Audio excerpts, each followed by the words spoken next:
Gulf രാജ്യമായ Bahrain, Kuwait എന്നിവിടങ്ങളിലെ US എംബസികൾ ഭാഗികമായി ഒഴിപ്പിക്കാൻ അമേരിക്ക തയ്യാറെടുക്കുന്നു. ഇറാന്റെ ആണവ കേന്ദ്രങ്ങൾ ലക്ഷ്യമിട്ട് ഇസ്രായേൽ ആക്രമണം നടത്തിയേക്കുമെന്ന അഭ്യൂഹങ്ങളെ തുടർന്നാണിത്. അതേസമയം സംഘർഷ സാഹചര്യങ്ങളെ തുടർന്ന് എണ്ണവില ഉയർന്നു. ദുബായ് ബ്യൂറോയുടെ റിപ്പോർട്ടിലേക്ക്. ആണവ ചർച്ചകൾ പരാജയപ്പെടുകയും അമേരിക്കയുമായി സംഘർഷം ഉണ്ടാകുകയും ചെയ്താൽ ഇറാനിലെ ടെഹ്റാൻ മേഖലയിലെ US താവളങ്ങൾ ആക്രമിക്കുമെന്ന് ഇറാൻ പ്രതിരോധ മന്ത്രി നേരത്തെ വ്യക്തമാക്കിയിരുന്നു. അതിനാൽ ബഹ്റൈൻ, കുവൈറ്റ്, ഇറാഖ് എന്നിവിടങ്ങളിലെ എംബസികൾ ഭാഗികമായി ഒഴിപ്പിക്കാനാണ് അമേരിക്ക തയ്യാറെടുക്കുന്നത്. US മാധ്യമങ്ങളാണ് ഇക്കാര്യം റിപ്പോർട്ട് ചെയ്തത്. ഇറാന്റെ ആണവ കേന്ദ്രങ്ങൾ ലക്ഷ്യമിട്ട് ഇസ്രായേൽ ആക്രമണം നടത്തിയേക്കുമെന്ന അഭ്യൂഹം ശക്തമായതും ഈ ഗൗരവം വർദ്ധിപ്പിക്കുന്നു.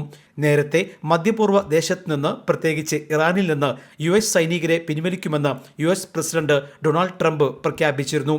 ഇറാൻ അപകടകരമായ രാജ്യമാണെന്നും ട്രംപ് ആരോപിച്ചിരുന്നു. ഇതിനിടെ കൂടുതൽ മധ്യപൂർവ്വ രാജ്യങ്ങളിൽ നിന്ന് അത്യാവശ്യമല്ലാത്ത നയതന്ത്ര പ്രതിനിധികളെയും സൈനിക ഉദ്യോഗസ്ഥരെയും കുടുംബാംഗങ്ങളെയും പിൻവലിക്കാൻ US പ്രതിരോധ വകുപ്പ് തീരുമാനിച്ചു കഴിഞ്ഞു. ഈ സംഘർഷ സാഹചര്യങ്ങളെ തുടർന്ന് എണ്ണവില ഉയർന്നു.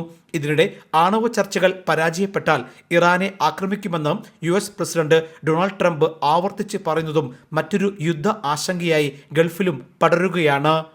Elvis Chummar, Jai Hind news, Dubai.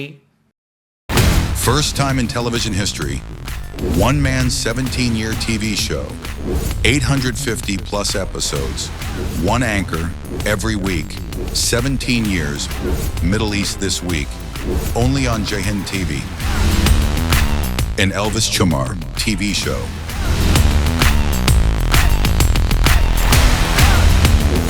Middle East This Week. Middle East beyond the headlines.